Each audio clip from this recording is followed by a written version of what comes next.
And so I'm reading, and I'm reading, and I'm reading, and I got really excited.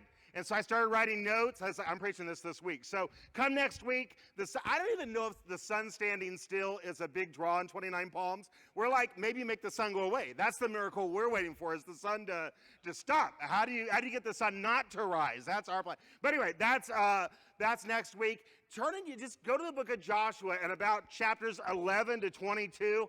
I'm just going to highlight some of this for you. It's over there where the pages of your Bible are nice and clean and you don't have any notes or anything like that. So let me show you this. I titled it Mountain Men because what you encounter in this is a rugged group of individuals. I asked my kids at breakfast, I said, hey, what do you guys think of when you think of mountain men? And they said, tough, strong, wild. I was like, yeah. And one of them said a beard. I was like, yeah, I guess. And then Susie said, mountain men, they're the ones that have a club and they hit. I said, no, that's cavemen. So then it just kind of ran off course from there. But there was a generation that rose up to take the promised land, and they were a tough, rugged group of people coming out of the desert. They were phenomenal in their faith, and I just noticed reading this how often mountains are important to these stories in the middle portion of Joshua. You spend a lot of time in the hill country or the mountains of Ephraim. The tribe of Manasseh has trouble taking the mountains. They give Joshua his own inheritance, and it's up in, it's no surprise, the mountains. The tabernacle is built at the base of a mountain.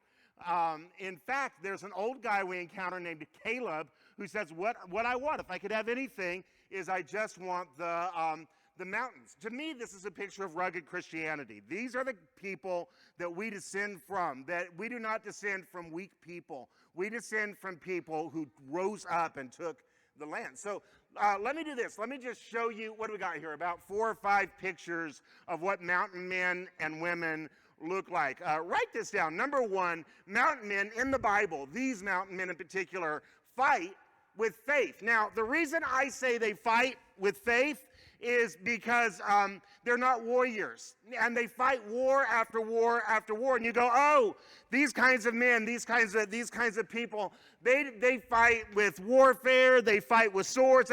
Everything they do to fight a battle is wrong. They march around cities for 7 times. I mean, wrong militarily. It's just wrong. And they don't move according to intuition. They don't move by military strategy. You guys would never fight a war the way they fight a war here. And the reason is they're not warriors. They're mountain men. They are the sons of ex-slaves. They are generation number 2. They've not been trained in warfare, but they're going to fight some wars. In fact, specifically, Joshua fights 31 wars. He's 31 for 31, never lost one. You got a rematch at Ai, but 31 for 31, never lost a battle. There are 2 campaigns that take place in Joshua. The first half that you're most familiar with is the southern campaign up as they come across the sea, and then into the land. They take Jericho, Ai, and all of those. And then there's a northern campaign as well. They fight together as a nation. That means that the tribes that would later inhabit the land that was easy to take on the other side of the Jordan still stood with their brothers. They fought the battles of Joshua. It took them about 7 years to fight these battles. Well, after the sun stands still, which is next week, I just want to be clear, there's nothing that says you have to preach this stuff chronologically, okay? So you'll be okay. After the sun stands still, in chapter 11, there is a war with the king Jabin. Look down there at chapter 11, verse, look down about 4.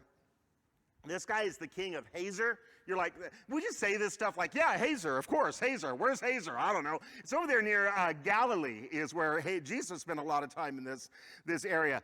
Chapter 11, verse 4. They came, that is Hazor, Jabin, and all of these people. He creates this alliance, and they're coming down after Joshua. They are scared. What you find from chapter 11 to 23 is not so much that Joshua goes and attacks cities, but now the Canaanites are scared.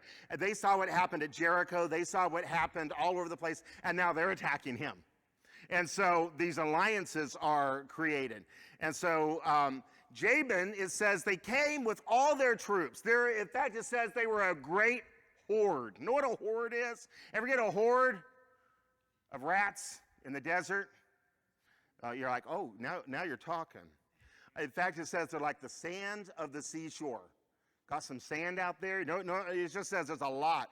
Notice it says they have horses, they have chariots. Look down there at 11:6. Yahweh says to Joshua, hey, God looks down and all these armies are coming toward Joshua. Think God goes, oh, that's bad. What are we going to do, Joshua? God says, do not be afraid of them. For tomorrow, and there's a line I just want for you to grab. If you mark in your Bible, underline this line. Notice the number of times it says in chapter 11, I will give. It's not by your warfare. It's not by your might. It's not that you're smart. And it's not that you're good with the sword. I am going to give them to you. This is a battle of faith. And every battle that has been and every battle that is to come is a battle of faith. You don't do it by the flesh. You do it by faith.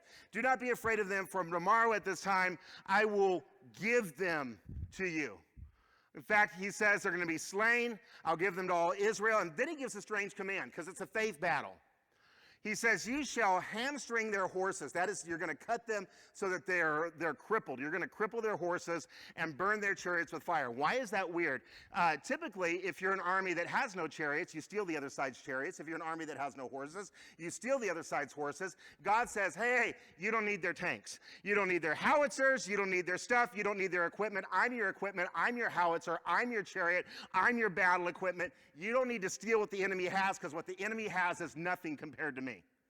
This is not an ordinary battle. This is a battle of faith. And look down there at verse 8. That word gave is there again. And the Lord gave them into the hand of Israel. I just like that. This is a battle of faith. Mountain men fight with faith. But then write this down. Number 2, not only do mountain men fight with faith, but mountain men act on the promises of God. They don't just memorize the promises. They don't just get the promise Bible. They don't get the promise whatever, got the book of the promises of God. Sometimes we reflect on the promises of God. As you don't just need to learn the promises of God. You have to act on the promises of God. Amen? Look down there at 11:23. Joshua took the whole land according to all, this was an interesting line to me, according to all the Lord had spoken to Moses. God had made a promise to Moses in Deuteronomy chapter 1, verse 38. God had said Joshua was going to take the land. Now it says God is fulfilling that promise. God did what it is he said he was going to do. But what stood out to me was God made the promise, hey, Joshua's going to take the land, but Joshua still had to go take the land. Just making the promise wasn't enough. In chapter 12, you have a listing of the 31 kings, the 31 battles that are, you see that there? And it just goes down, it's a list. What's got there? It says King of Jericho. Does your Bible do it this way? I'll say King of Jericho. And then there's a line there or something that says 1. Got him. 1 defeat. He's down. King of Ai. What happens? 1. And it just goes down this list for like 31 until you get to the number 31. Those are the list of their battles, all in one spot. You got Hebron, you've got Jarmuth, you've got Lachish, you've got Eglon, you got Gezer or Gezer, however you want to read it. But just 1. Notice that, and there's never a -1. There's no loss there because God said to Joshua, I'll give it to you, and he makes good on the promise. Well, by chapter 13, just look down there at 13. I never moved this fast through the Bible. Hold on. In chapter 13, Joshua's getting old. And in fact, it's bad when people start noticing you're getting old and they call you a young man, and you know what they really mean is not young man, right? Well, God doesn't mess around. He doesn't do that, hey, young man stuff. You're like, oh, you really mean I say I'm old? God just looks at you and says, boy, you're getting old. That's what happened. Look down there. Am I right? Look at chapter 13. The Lord said, you are old and well advanced in years. Thanks, God. Hold on. Am I right? You're old when God says you're old. That's kind of old. I'll stop it. Any old people in here? This is your Sunday. All right, amen. One of us. Me, and now y'all got happy. Okay, 3 of us, 3 old people. This sermon's for the 3 old people in the room. I got you. God says, you're old and well advanced in years, but now here's the deal. There remains much to possess. In other words, look, you only did a little bit of what has to be done. Now watch what God says in chapter 13, verse 6. God says, I'm going to be the commander of the army. I will drive them out before the people of Israel. Hey, Joshua, I notice you're getting old, but I'm not getting old. And I notice you're getting old, but my promises aren't getting old. And so Joshua, here's what's going to happen. You're going to die, but don't worry, I'm still God. And my promises are still good. And your death does not affect me nor the nation. I will still lead my people. Isn't that great? I'm still going to be here for them. But he's still got well, God, what do you want me to do? God kind of says, hey, no more battles to fight for you, Joshua. What I want you to do is allot the land. See that down there in verse 6? Here's the plan of what they're going to do. They're going to cast lots before the Lord.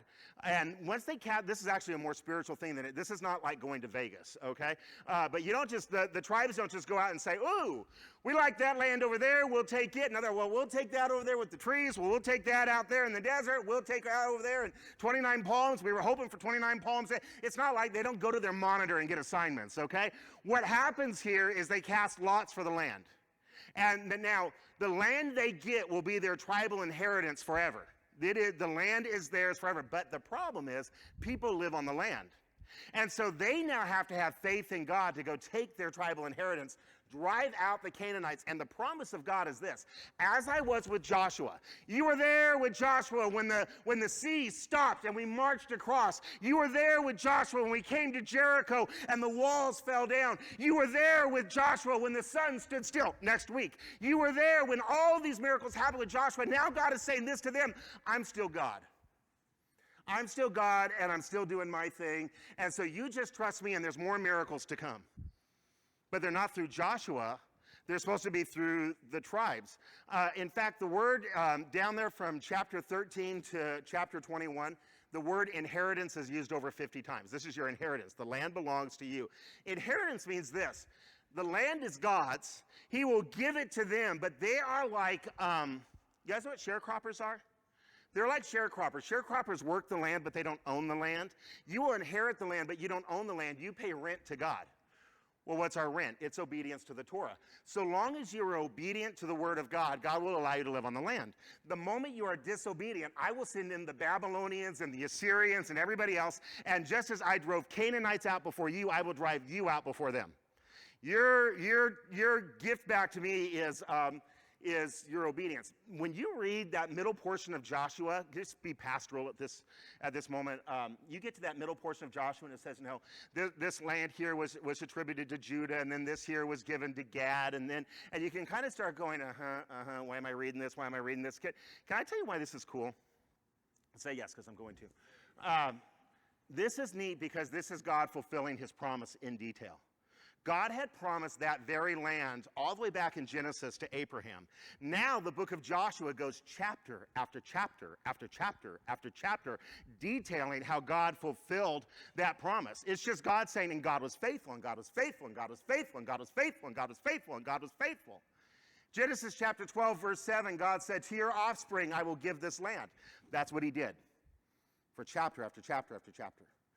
Genesis 15, verse 18, God said to Abraham, to your descendants I have given this land. And then he says it again in Genesis 17, verse 8. He said, the whole land of Canaan, where you are now, the whole land, and you reside as a foreigner, I will give as an everlasting possession to your descendants after you. And that's what that middle portion of Joshua is about God fulfilling all of those promises. Now that should encourage you. Because if God is faithful to promises that are that old there, can you imagine? God's still faithful, isn't he? God is still faithful to every promise that he ever made. Well, what they do, let me give you some highlights out of that. They establish, number one, in chapter 18, they establish a center of worship at Shiloh. Shiloh, they go and they set up the tent of meeting, which is the tabernacle. They set up the tabernacle there. Sacrifices will be done there. And you look down at chapter 18, verse 1, describes that setting up of the tabernacle there. That this will become like their capital and the spiritual center until King David comes. King David will come and move the Ark of the Covenant from Shiloh to Jerusalem, where that will become the center after that. The Levites are also assigned, they're given no inheritance. Did you know that? So the tribe of Levi comes forward. Can you imagine this? They go, hey, we're here for our inheritance. You get nothing. You get nothing? No, you get to live in this city over here. Do we get a land? No, you get to live in a city here and a city here. They are sprinkled like salt throughout the nation. And what it says is they were given no, in fact, it says this 4 times. It says the Levites, these are like the preachers, they were given no tribal possession, no possession of the land, because the Lord himself is their inheritance. They're the preachers. They're supposed to be representative of Yahweh throughout the land. So instead of Yahweh's priests being centered over there at Judah or centered over here in their own little tribe, God says, no, I want them everywhere. Put a Levite city here and a Levite city here, and he just sprinkles them like salt all over the land. Also, down there at chapter 20, they establish cities of refuge. Cities of refuge are cities, this is important to their justice system. The justice was this: you had what was called an avenger of blood back then. Ever heard of him? And if you messed up and well, this is a big mess up. If you kill somebody, the avenger of blood will come after you. But you go, what if I accidentally kill somebody? Well, then you make your way to one of the cities of refuge and you plead your case before the elders of the town, and they'll hold a trial. Well, what's important is in God keeping these promises, God actually establishes this ancient justice system. So they established the city of Golan, Ramoth, Bezor, Kedesh, Shechem, and Hebron are all, that's 6 of them, are all set aside as these cities of refuge. And then right there at the end of all the inheritances being given out to the tribes, Joshua himself is given an inheritance. Now, this is important because unlike the inheritance of the tribes, Joshua's inheritance, the city he's given, is independent of his tribe. He's like, it's like the Lone Star State. You know what I mean? Doesn't really know he belongs to the rest. It says this in chapter 19, verse 50. By the command of the Lord, they gave Joshua the city he asked, Timnath-Serah. And notice this, where is it? He's a mountain man in the hill country of Ephraim. Now, I love the next line. And he rebuilt, he's like 80 years old. And he rebuilt the city and settled it. No problem, I'm 80, I'll just rebuild the entire city. I have trouble building a shed from Home Depot, right? I would struggle with that. Like, it just comes in this kit, like, I don't know. This guy is 80 years old and rebuilds an entire city. I thought that was awesome. Like, what else you got, preacher? All right, number 3. Write this down. Mountain men don't slow down with age. Amen? Old people? Go back there to chapter 14.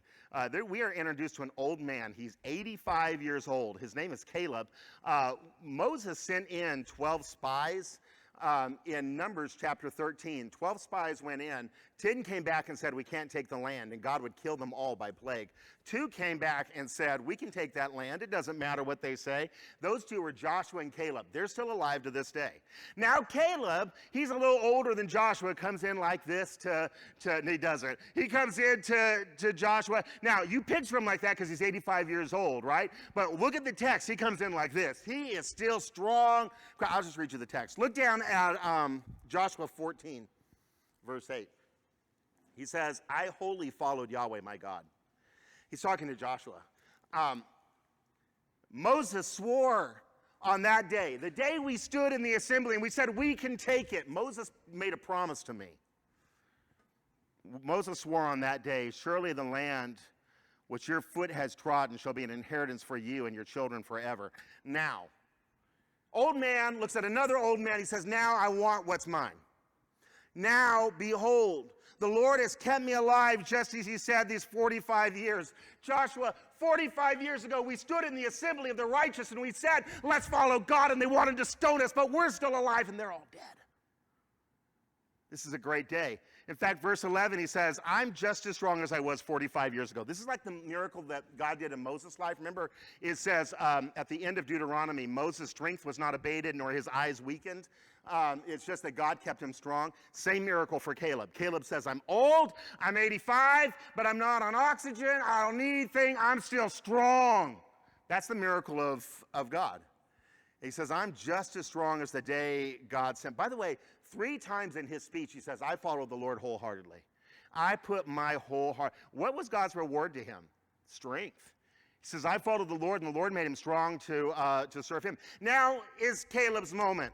He can ask for anything he wants. He looks at Joshua, and Joshua's like, all right, man, you were faithful. And Caleb's like, I was faithful. I was faithful. Yeah, what do you want? This is his moment. He can say, I want a swimming pool. What would you ask for if you could ask God for anything? Somebody like a blank check. I would like a house. What does Caleb say? You see it down there? Caleb said, you're like, I don't know, what verse? Look down there, chapter 14, about verse 12. Yeah, 12. So, give me this vineyard, this garden. No. Give me this hill country. The King James says, give me this mountain. I like it, don't you? The old man rises up and he says, I ain't done yet. There's more battles to fight. There's a mountain over there. You give it to me. I'll clear it down. I'll knock them down. Give me the mountain. I like it. In fact, verse 12, he says the Anakim lived there. Know who the Anakim are? These ancient warriors. Sometimes they were described as giants. When the spies came back, they said the Anakim are there, and they're like these giants. Caleb says, Anakim, and they live in these fortified cities, he says. I love this. The spies had come back, and they said, oh, no, there's Anakim, and we'll be defeated. And old Caleb rises up, and he says, I ain't scared of no Anakim. Give me a sword, a spear, and I'll go take down the whole tribe of them. I like him, don't you? How's he going to do that? Is it just that he's tough? Well, he says this in verse 12. The Lord will be with me. God was with you, Joshua. We saw the sun. We saw Jericho. We saw all of that. The Lord will be with me, and I shall drive them out just as the Lord said. Well, the area he's going to conquer, that hill he conquers is called Hebron. That would later be King David's capital until he eventually took Jerusalem. It's like Caleb says, the greatest blessing I can have as an old man is to stay in the fight. I'm not retiring, he says. I'm going to keep fighting for the Lord. I'm going to keep serving the Lord. The danger for us is as we get older, you start to think, I've seen it all, I've served it all, and I did my time. Like serving God as a prison sentence. So Rebecca says to, people aren't here, but Rebecca says to this older lady, says, hey, would sign you up for nursery? Would you like to serve? And she says, oh, I already did my time there. Kind of like, well, you know, we were already in prison and now we're, right? What's always impressed me at this church are just the number of people that are older, a little more white in their hair, that just serve the Lord. All right. I'm blessed by them. Think of Miss Patricia. And if I say your name, I'm not saying you're old. I'm just saying.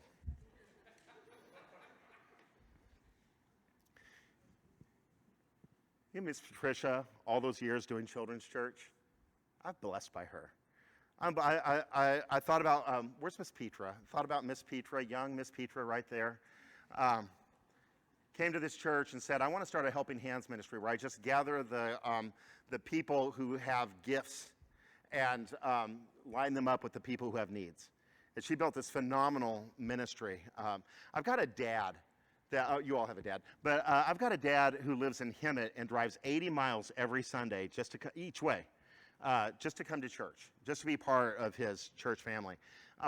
Our associate pastor is an old guy named Grover Fletcher, who's 80 plus, and just one of those, hey, I'm never going to stop serving the Lord. Gather at my house Monday morning. I'm going to be the guy that calls you together for prayer. There's a young man back there named Kurt Compton.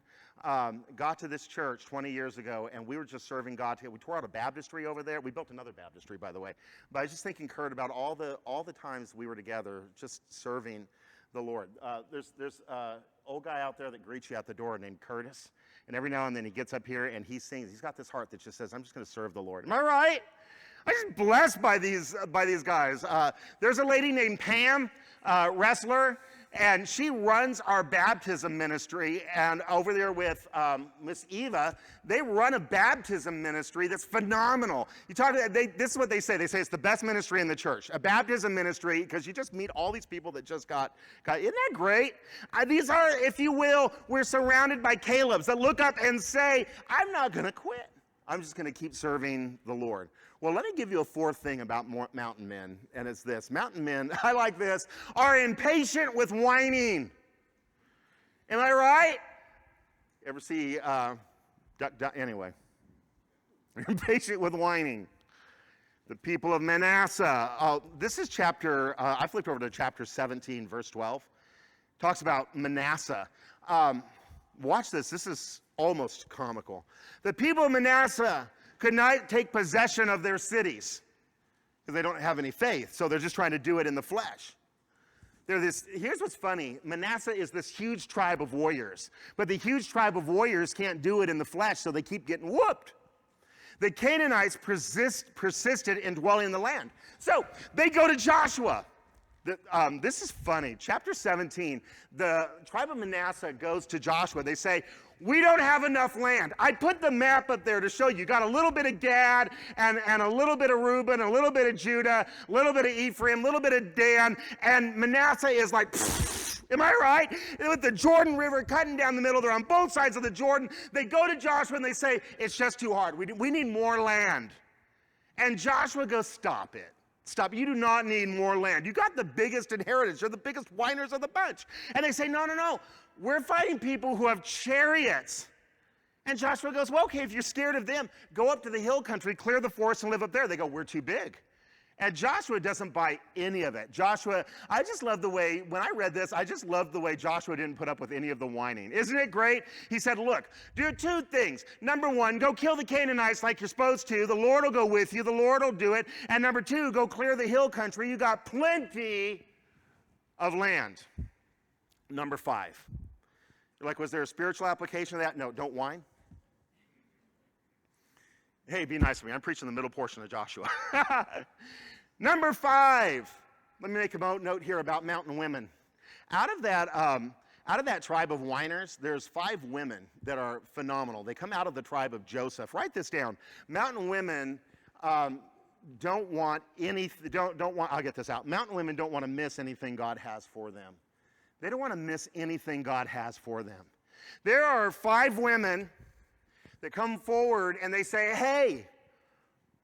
In fact, this goes all the way back to the book of Numbers. These 5 women had showed up to Moses. And they said, their dad's name is Zelophehad, but he doesn't have any sons. Well, the way the tribal inheritances are given out is through the lineage of the men. And so these women, isn't this great? These women step forward and they say, wait. Go, what were their names? Sharon, Annie, Susie, Mary. No, I've got all daughters. That's why I love this story. Because this is this is ancient text. The women come forward and they say, it's not fair if you only give it to the men and assume that land will be passed down to the men, and you leave the women out because entire groups of people are going to get cut off. And Moses says, ooh, I'll get back to you. He goes and he talks to the Lord. He says, Lord, the ladies want land. And the Lord says the women are right. Yes, I've preached that some Mother's Day. The women are right. That's what the Lord says. The women are right. Give them the land. So God makes them this promise. Every woman in the room right now is smiling like, ooh, I love the Bible, right? They go with their nation all the way up to the point of Joshua. And now, remember, they're from the tribe of whiners. But they step forward and they say, we were made a promise and we want to cash in on that promise now, Joshua. You owe us that land. In chapter 17, verse 4, it says, according to the mouth of the Lord, Joshua gave them the inheritance among their brothers of their father. I just love them. I love them. They're not being pushy. They're not asking to talk to the manager. Well, they kind of are, but they're not being pushy. These ladies want a portion among the people of God. They want to be sure their children have a place among God's people. They want a seat at the table. And they want to be sure that they are counted among the people of the Lord and don't get cast out and get overlooked because they're women. And it's like they're saying, we don't want to miss anything God has for us. To me, that's us. That's us Gentiles that would normally be counted out of the tribes of Israel. But what has Christ done? He's brought us in. And it's like these women come, they say, we want everything the Lord has. So don't let stuff stop us from, I don't understand people that don't want everything God has for them. So you just let a preacher complain for a moment, but I don't understand people that don't want to get baptized, because I wanted to. And I'm around people that wanted to. Man, if the Lord's got that for me, then I don't understand people who don't want to witness, or they don't want to serve, or they don't want to obey, or they don't want to teach. Because there's some people, they don't really want anything to do with the things of God. They just want in the door. I just want to get to heaven. If I can just get to heaven. Like, really? There's all this stuff God has for you. There are the riches that you have in Jesus Christ. But I'm getting in the door, right? I can live how I want and get in the door. And all they're interested in is getting saved and not living in the inheritance that God has for them. These women rise up. This is bold. They walk before the elders, approach the holy man Moses, and they say, we think there's more that you're supposed to give us. And Moses says, let me check in. He comes back and says, you know what, you're right. We overlooked that whole, you ever know somebody that just wanted everything God had for them? Ever meet those people? I mean, they get saved, and they're at every Bible study, because they want everything God's got for them. And they're the first to sign up. You need a ministry, boom, they're signing up. They're just hungry for God. They kind of, this is some of you. You just claimed your spot in church, and you say, hey, this is where I belong. These are the people that if they miss church, they feel robbed. And nobody has to call them and say, you okay? You missed church, and just missed twice in a row. And they're just like, man, I'm not, these are people that can miss a Wednesday night Bible study. And they're like, I can't believe how long the week is. Am I right? Without a Wednesday night Bible. And nobody has to guilt them. They're just hungry. Know who they remind me of? There's a lady in the New Testament named Mary, and she's got a sister named Martha. And Martha's the worker bee, and she's in and she's cooking for Jesus. And to be fair, there's a lot of work to be done, because Jesus showed up with his 12 friends. And so they're trying to take care of Jesus and his 12 friends. But as Jesus is talking, the sister Mary goes and she just sits down at Jesus' feet. And that's beautiful. That's where students sit for the teacher. And typically Jewish rabbis don't teach women. But this lady goes in like a daughter of Zelophehad, and she says, I want everything God has for me. But behind the scenes, her sister Martha is getting mad. I always picture the scene like Jesus is teaching, Mary kind of sitting at the feet of Jesus. She's taking it all in, and you can hear her in the kitchen, pan slamming, bam, bam, and she is mad. All right? And she comes, after a while, Martha can't take it anymore. You ever have guests over, and the family's supposed to be all working to help the guest, but one member of the family thinks they're a guest? Ever have that happen? Well, it's like Mary thinks she's a guest. And Martha finally comes in and she says, Lord, what are you doing? Tell my sister to help me. And Jesus says, Martha, you are worried about many things, but only one thing matters. Only one thing is important. What's that? Me. You've got me right here. Hey, Martha, take everything you can get at this moment. Mary has chosen the greater thing. She's chosen me. She wants to be with me. Just a note here at the end, there is almost a civil war down there at chapter 22. Go read that tonight. That's awesome. Can I give you this encouragement? I would just encourage you this way this morning. As a church, as your pastor, you run for everything God's got for you. Amen? You run for everything God's got for you. Remember that old guy? Remember Caleb? I want to be like that. I want to be the guy that says, I'm never quitting. I'm just going to keep, it doesn't matter, you can get old. I just want to keep serving the Lord. What you find about mountains, we don't really have mountains out here, we've got hills, so I climb hills. Terrified of rattlesnakes, so I'm an idiot going up a hill. I go up like this, right? But there's a little hill called Donnell Hill. I'll go up and go pray most nights. But there's some hills way out there that kind of guard the national park. I was like, one of these days I'm going to go up those hills. Don't tell Jimmy Pritchett. He might arrest me. But I'm going to ask you if that's legal. So I go out with my friends. I'm not telling you who they are either. Go out with my friends, and we go up the hill. I love you, Jimmy. We go up the hill, climb up this hill, up the rock. You've seen it out there. Get up there, get to the rock, and we're like, we're almost there, we're almost there. We get to the top of the hill.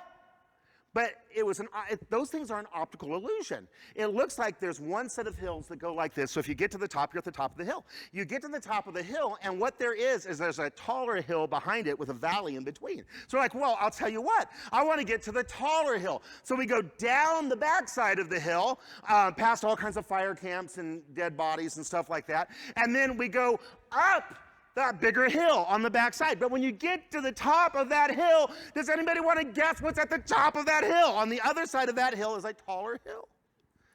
And what you discover is, at least with the hills back there, behind every hill is a taller hill. Caleb comes and he says, I fought on the hills, and I went to this hill, and I went to this hill, and I went to this hill, and as long as I live, I'll be climbing the hills and fighting for the Lord. Or if I can put it this way, there's no retirement plan in the Lord. You're always going to be climbing those hills. You're always going to be serving. God says, my retirement plan is serve the Lord with gladness. That's what I want. I just want to serve the Lord till the day. I don't know about you. I just want to serve the Lord till the day I die. I don't care if I'm preaching and I just die up here and just kind of roll me into the casket down there. My wife goes, that's morbid.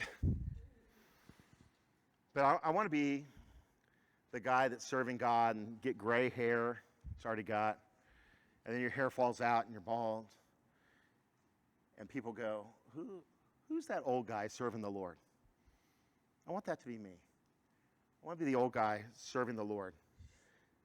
Hey, church, run for everything God's got for you. Run up every hill. They don't stop. It's not like you reach some point where you get a retirement plan in the Lord. You serve Jesus till the day you die, and you do it with joy. You take advantage of every opportunity to draw close to God.